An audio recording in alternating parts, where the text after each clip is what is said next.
All three of these examples I'm about ready to show you, there's such a common repurpose that you probably really don't think about it being a repurpose, a very different life number two. Well, we're at college. Any wine drinkers? Is that a good thing to ask at a college campus? Wine barrels. We're all familiar. They age wine, sometimes spirits.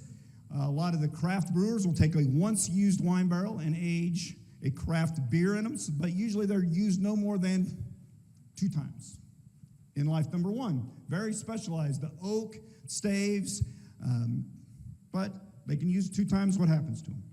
Everybody knows the answer. You go to Lowe's, Home Depot, Menards in the spring, they cut them in half and they become flower pots. Actually, there's all kinds of things creative people do with an old wine barrel in life number 2, but I'm guessing nobody is surprised. Everybody's familiar with this one. So we talked about the big, tall, 10-foot tall, 12-foot tall mining tires, but semi-truck tires, car tires. What's another repurpose, very different second life for car tires and truck tires? Well, when I give this talk, I'm from Colorado. When I give this talk in Nebraska or Oklahoma, everybody's, I don't know. But you guys are in Philadelphia. Hocus pocus. Hocus pocus. Hocus pocus. Oh. So tires for years, for decades, have been used as bumpers or fenders on tugboats and in dock marine applications. So the Ohio River, the Mississippi River, Port of Long Beach, Port of Savannah. Again, this is not why Goodyear and Michelin made these tires to be great dock fenders. It just happens that resourceful, enterprising marine people have figured out decades ago that it's a great life number 2. Next up, the ocean containers, 20-foot, 40-foot, or standard sizes. We're familiar, they bring imports, exports, right here from Philadelphia, New York City, etc. So, besides my wife, any HGTV watchers? There we go. There's one person that will admit it. Or maybe there's several people that will admit it. So what happens to, and oftentimes these shipping containers are one-trippers. They make one voyage, either direction, and then they're rendered obsolete to the shipping industry. Hocus pocus, you're probably all familiar. They get turned into tiny houses, construction trailers, etc., etc. So now I'm going to move to 3 more less familiar repurposes. So first up, we're going to play the. It's going to ruin my magic show if it goes too early. So the advertising billboard vinyls, highways, byways of America, Coke, Chevrolet, Budweiser, in this case McDonald's, $1.99 daily doubles. Well, at some point that advertising campaign is over, concludes. Well, they may, if they're never going to have a $1.99 Big Mac again, that printed picture on a piece of heavy-duty waterproof vinyl is obsolete. What happens to it? All the trial lawyers' advertising is obsolete. When they change the name of the firm, they change their branding, their slogans, etc. What happens to all these, or what could happen to all these billboard vinyls in life number 2? Hocus pocus. It's waterproof vinyl. All kinds of things you can do in a second life. Here they're covering building materials. Now, most people that repurpose these will turn them over because they don't want Mickey Mouse on their building materials or whatever happens to be, or a trial lawyer.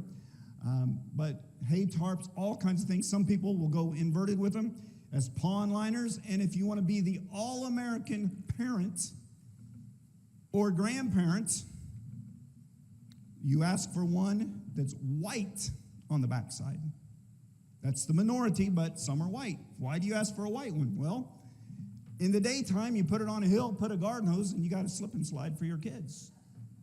At night, you let it dry out, you hang it between 2 trees, and it becomes an excellent projector screen for a backyard movie.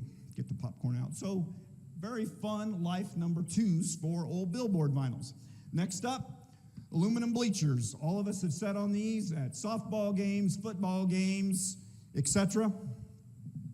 These are usually replaced for one of two reasons. They're upgrading their seating to nicer seating, or they may have ADA, Americans with Disability Acts, compliance issues, so they have to reconfigure their bleachers to make it more accessible. Now, there's one other reason, well, probably more than one, but any NASCAR fans? Okay, we got one. We got one that admits it. So, does anybody know the history of NASCAR? It is a backwoods, redneck sport, and then in the 90s, what happened?